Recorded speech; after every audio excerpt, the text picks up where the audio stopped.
ไปติดตามสถานการณ์ที่จังหวัดเคิร์ดประเทศรัสเซียหน่วยสืบราชการลับและหน่วยรบพิเศษของยูเครนสืบทราบว่าทหารรัสเซียมายึดเอาหมู่บ้านตักกิโนตั้งเป็นฐานที่มั่นหน่วยรบพิเศษของยูเครนส่งอาวุธไม่ทราบชนิดบินเข้าไปโจมตีพวกกองกำลังของรัสเซียยึดเอาบ้านเรือนของประชาชนที่ฝั่งรัสเซียเขตตักกิโนตั้งเป็นฐานที่มั่นหลังจากหน่วยรบพิเศษของยูเครนสืบทราบก็จัดการทันทีเลยเพื่อจะบอกให้กับกลุ่มโฆษณาชวนเชื่อและคนที่ไม่เชื่อได้เข้าใจว่าปัจจุบันนี้กองกำลังของยูเครนยังดักซุ่มโจมตี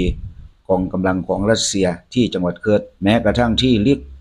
กก็คือเขตหนึ่งที่อยู่ในจังหวัดเคิร์ดยูเครนยังส่งอาวุธเข้าไปโจมตีทุกสถานที่ที่ยูเครนโจมตีสถานที่เหล่านั้นต้องเป็น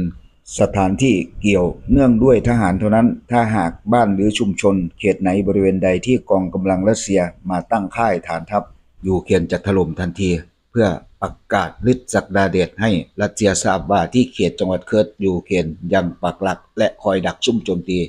พวกรัสเซียเป็นระยะ